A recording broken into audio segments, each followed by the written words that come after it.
It's Aaron Levine, LG Insurance Agency, with my good friend, Joe Asterita. Joe, I reached out to you a couple of weeks ago that there are some changes coming up to the seller's disclosure form for New Jersey real estate sales and leases for both residential and commercial. And I thought it was pretty interesting, and I think there's a little hair on it.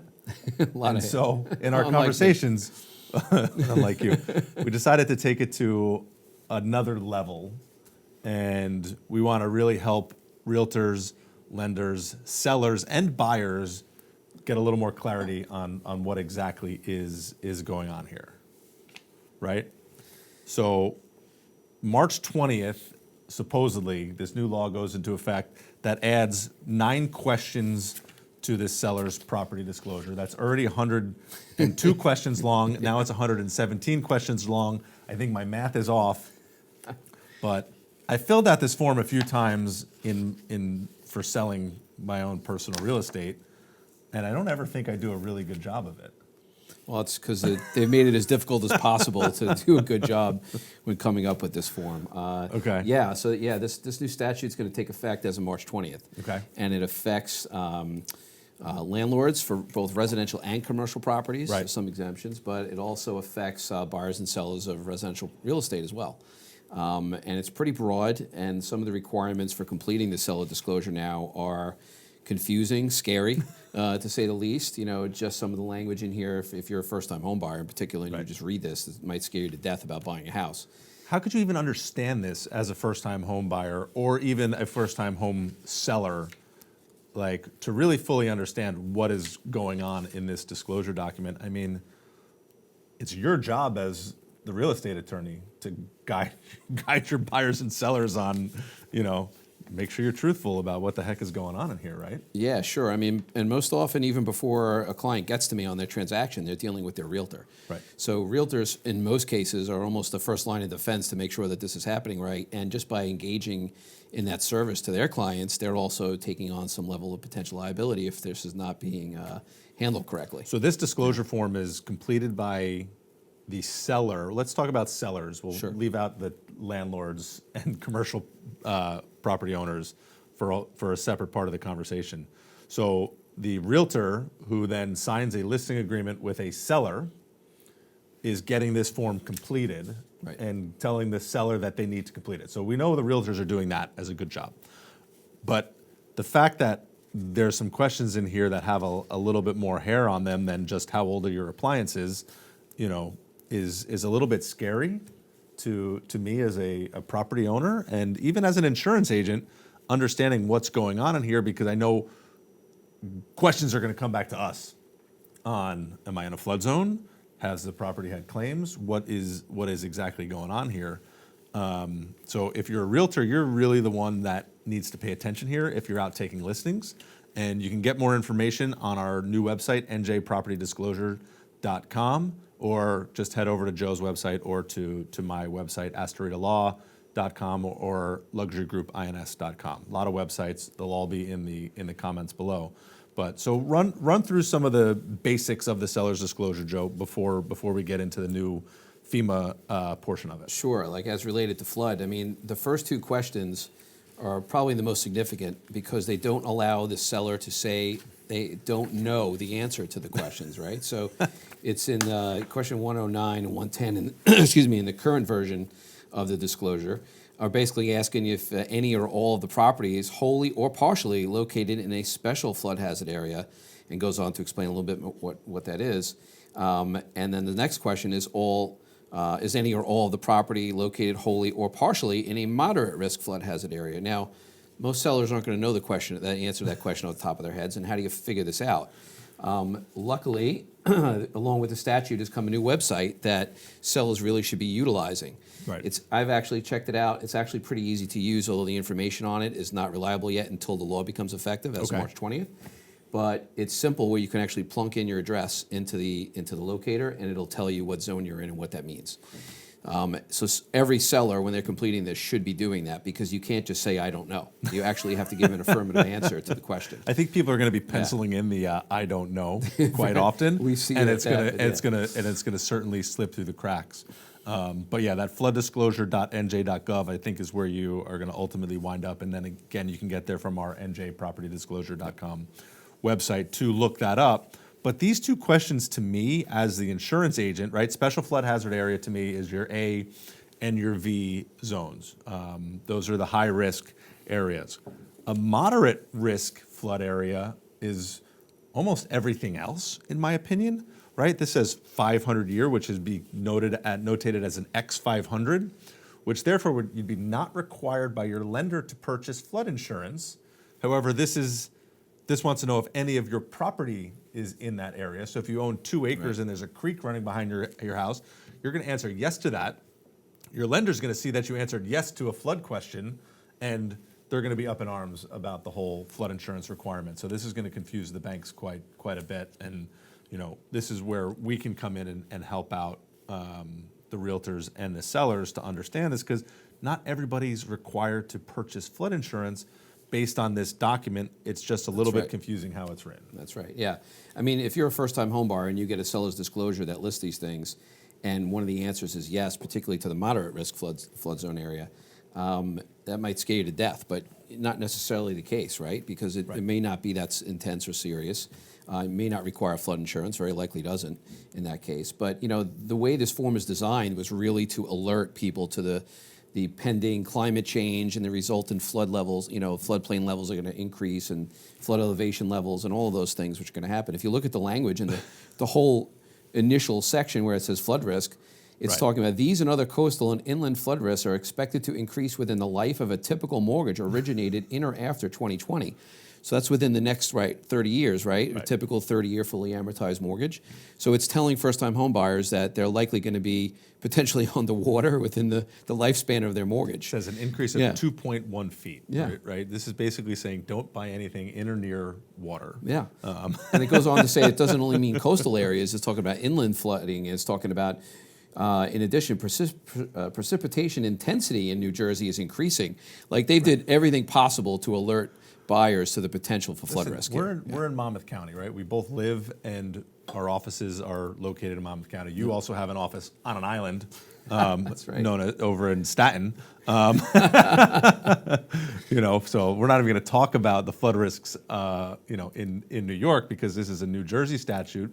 But our risks on the coast are much less than some of the river areas in North Jersey. Right? Everybody thinks, oh, coast, right? That's where the hurricane's going to impact. That's where the major issues are. If you look at the last 10 storms that we've had, it's the rivers in North Jersey that are the highest risk. And you look at some of the flood data from certain towns. We just looked at a home in Nutley, New Jersey. The base flood elevation is 78 feet, right? We're not worried about coastal issues on that house, but those rivers are high elevation and they fill up really, really fast. And there's a lot of water related issues, in those northern communities in the state. The coast is not as bad unless we get that direct impact by a hurricane. Yeah, that's what we've seen as well. I mean, that kind of brings us to the next questions about in this disclosure about your knowledge about prior history of the premises, whether there were previous owners received any kind of assistance from FEMA, or U.S. Small Business Administration for related flood matters or damage caused by storms, Sandy storm, Superstorm Sandy. And How so am forth. I going to figure that out? I didn't ask the previous owner if they got Sandy assistance, right? So in our immediate area, again, Hurricane Sandy, a lot of people, not everybody, but a lot of people got a $30,000 check from FEMA to help put their lives back together. Right. And by accepting that SBA money or that FEMA money, you agreed to purchase flood insurance on your property for the rest of your life. Right. And now that carries on to future owners of that same property now too. That carries with the property. That's what this is even talking about here. So if that property owner got the money from FEMA, I buy the house from that property owner. I don't know about their FEMA assistance. I get the next storm comes in. They're like, oh, this property already got FEMA assistance. You're beat. Yeah. someone's got to answer that question. Yeah, I mean, it literally says here in the disclosure, for properties that have received federal disaster assistance, the requirement to obtain flood insurance passes down to all future owners. And the trick about this is the seller has the option of checking off unknown on this box. So, that's really going to put buyers in a position to have to do some due diligence on these issues if a seller really doesn't know the answer to that. Although, of course, checking a box unknown while affirmatively knowing it's not to be the case, Right. if they actually know the answer to that question, it could lead to potential liability for the seller. I've never asked that question in buying a house. I've never asked if they've gotten FEMA assistance for a property to know if it's available to me in the future. And I don't think anybody else is going to be asking anyway, especially in the market that we're in today. Yeah. People don't care about this seller's disclosure in today's buyer's market, unfortunately.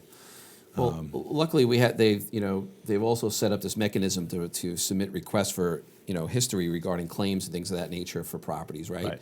So why don't you tell us a bit about your experience, because we've done a bit of a tester on ourselves here, or Aaron has at least. So we're going to call it 17 days ago. Okay. I submitted this form. It's signed to FEMA via email, and to this date, I do not have the flood history that I requested on my current primary residence.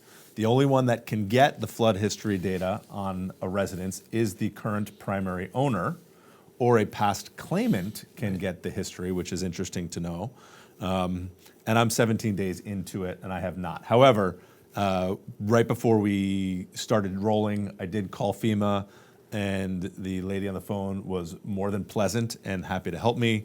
And I should have that history report in my inbox, hopefully in the next day or so, because she did check on it and was very helpful and quick to answer. I was not on hold, like waiting with hold music for 57 minutes to have somebody pick up the phone. So super helpful at FEMA. Today was the case. And so I'll update once I get that report, because I'm curious. My house was built in 2002, so it's 22 years old. It's been through Sandy and other storms. I want to see what's actually been reported and what comes back to me. And I think that's something that could be very important and very useful for any seller in a high-risk special flood area to get that information and pass it off to the buyer. Although it's not required unless, what was it, question 115, have you ever filed a claim for flood damage to the property with any insurance provider, including the NFIP? And they want to know what the exact amount was that was received. Now it says, they use the word you. I'm not the lawyer sitting at the table, but they use the word you. So they're not asking for previous owners' claims, although I think they should be. That's where the flood loss history comes into play, is to really get that and put it out there. And then as a seller, you're protecting yourself because you're passing off the history of any damage. But then on question 116, has a property experienced any flood damage, water seepage, or pooled water due to a natural flood event such as heavy rainfall, coastal storm surge, tidal inundation, or river overflow? If so, how many times? It doesn't use the word you. It doesn't say ever. Give you a time period. It doesn't say ever. So what do we assume there? I mean, the way you have to interpret that is the broadest interpretation, because they didn't say while you have been an owner or during your ownership. That answer, I mean, the way I'm reading it means, has it ever? Even though it doesn't say the word ever, I don't think you can really interpret it any other way. Again, this is another item that a seller can check as unknown and try to pass the buck, so to speak.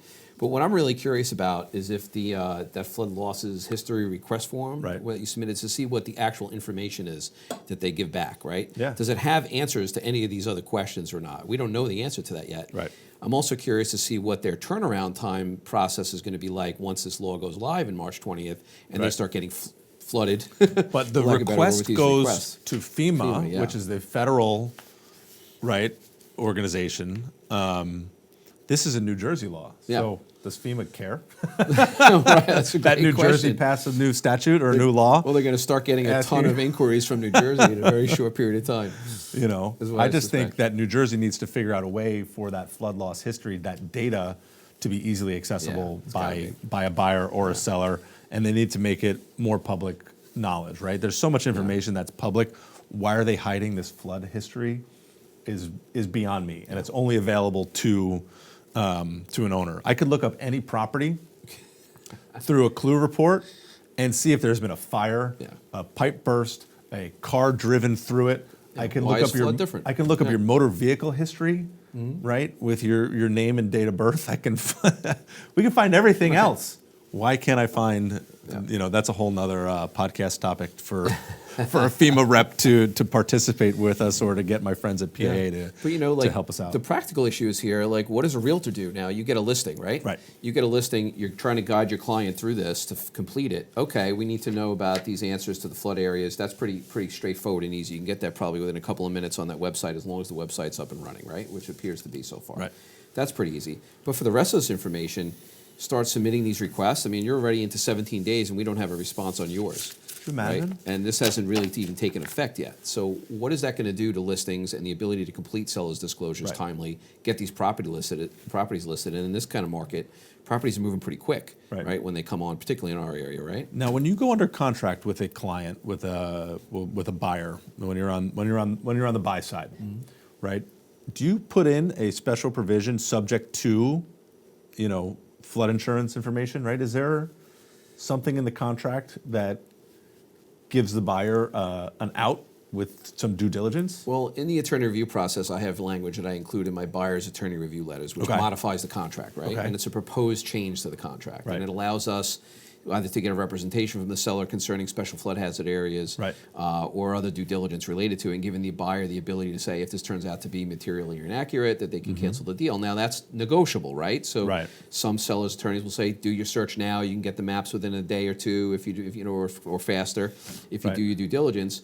So it's a negotiable type of term that you can include But in you there. can't get your flood loss history data Yeah. while you're in it. attorney review. So And the- someone else is going to come in and waive it. yeah, so I exactly. So I think the problem is you're going to see a lot more language on the buy side, Okay. giving more due diligence rights to buyers to confirm this information, particularly Right. if a seller's checking unknown, Mm-hmm. to at least have some coverage. And sellers' attorneys, for the most part, in most seller attorney review letters, are already saying, the information in my seller's disclosure that my client has provided is for information purposes only. Right.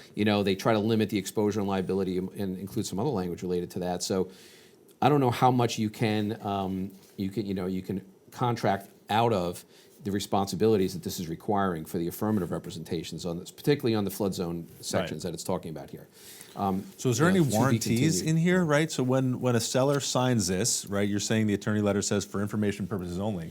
If I'm the seller, am I warranting anything in here? Or I'm just saying to the best of my knowledge, and, so long as I don't say something stupid on the internet, my knowledge is my knowledge. Well, yeah, I mean, look, you can get into the weeds on liability on these things because the sellers are going to say, well, I'm mitigating my liability and representations on that. But if you affirmatively are misrepresenting something Right. that you factually know about, Right. that's difficult to contract around, Right. right? Fraud, intentional misrepresentation and concealment are potentially things that buyers can pursue Right. if they find that to be the case. And this question 116 about water seepage or pooled water, right? If you have a basement and you're checking no or I don't know on here, that material misrepresentation thing comes to mind a little bit because, seepage and pooled water are sump pump related activities in basements and crawl spaces. Yeah. To be able to say no on that, you have to have a really well-built home, especially with the amount of water that we've had in the last couple of years. Yeah, I'm pretty sure I don't know anybody who's had a basement or crawl space that hasn't had something going on in the last couple So of maybe years. that's a Yeah. trick question that, Yeah. if they don't answer yes, that we're gonna Yeah. we're gonna go back and look at the rest of And it. my favorite part of all this, if you answer yes to any of these questions related to flood, the Right. last question is explain any yes answers that you give in this section. So you can't just say yes or no, but if you just say yes, you then have to give an explanation as to everything about it. Right. And that's certainly going to cause some issues with real estate transactions. So back to the liability issue, because that's what I love talking about, right? Who's gonna get sued for what, right? What risks then? Realtors are obviously helping sellers complete this, or they're suggesting to get it completed as quickly as possible so the listing can go live, and we can sell a house. What liabilities then does the realtor have that are in addition to what were previously, as well as the brokerage, right? Better be advising your clients to go through this and complete it thoroughly. Right. That's the best advice I can give, because if you're not and your client is not completing it properly, think about the scenario. Seller says no to things, turns out that's not accurate. Buyer finds out about it later. they bring a lawsuit against the seller. What's the first thing a seller's going to do? They're going to bring in their realtor and say, "Hey, you didn't tell me about any of this. You're Right. the realtor. I'm just selling my house. You're supposed to advise me on this. You earned a commission. You're supposed to know this stuff." Right. That's the first thing they're going to do. So, yeah, lawyers get in the mix, and then everything goes sideways. And somebody eventually gets paid. But this seepage one, I buy a house, the checkbox was no. 2 weeks later, the basement's full of water and the sump pump's broken. I mean, we have an issue. Is it worth suing somebody over?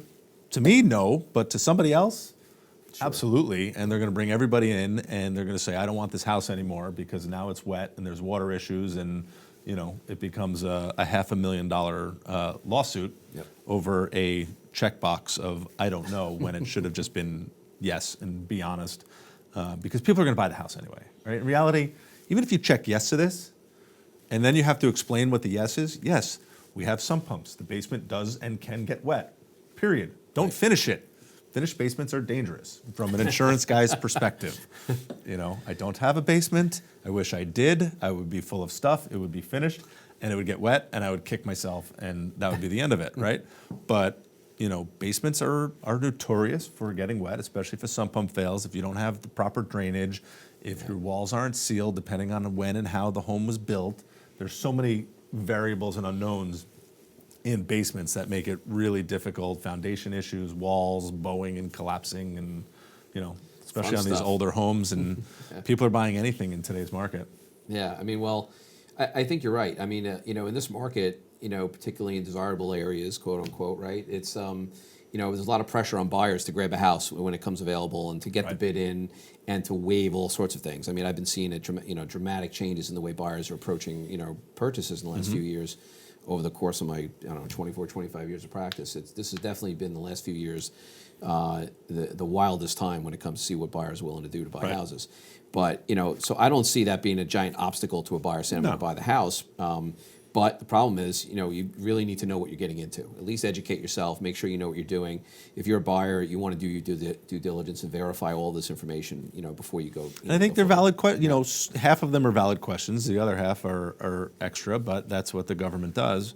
I think this is worthwhile information to share with a buyer. Sure. There's no reason to hide it.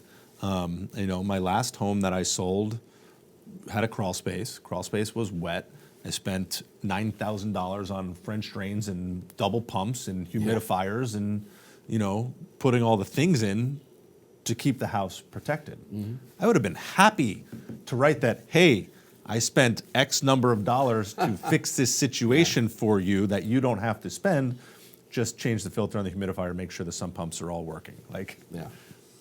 That's not a scary thing to detail. And it's easy, but some sellers are thinking the more they put it in the disclose, the less likely their buyer is going to want to buy or reduce the price or whatever it is. We use the analogy all the time of you're buying a used house. It's like buying a used car. It's gonna have you're gonna have problems, right? You use that all the time. It's going to have bumps and bruises on it. Yep, that's right. All right. So what else are we missing? We're on March 20th. We're hosting an event. We've got a new website, New Jersey, njpropertydisclosure.com. We're going to keep getting some information out here. We want to help realtors. We want to help lenders. We want to help buyers and sellers have the best information that they possibly can when it comes to these disclosures. And, you're helping people through the entire transaction. I'm doing one small piece of it, the flood insurance, and apparently I'm going to have to do these flood loss notifications for a lot more people. But that's okay. And my firm and my team are going to be happy to help get that data out there. And that's going to help us with our knowledge and our databases and understanding, different properties in and around the state of New Jersey. So I think it's going to be all good. Yeah. What else are we missing? We got it all? I think so. Got it all. All right. Joe, thanks for this conversation, and I'll see you in a couple weeks. All right. Thanks. Sounds good.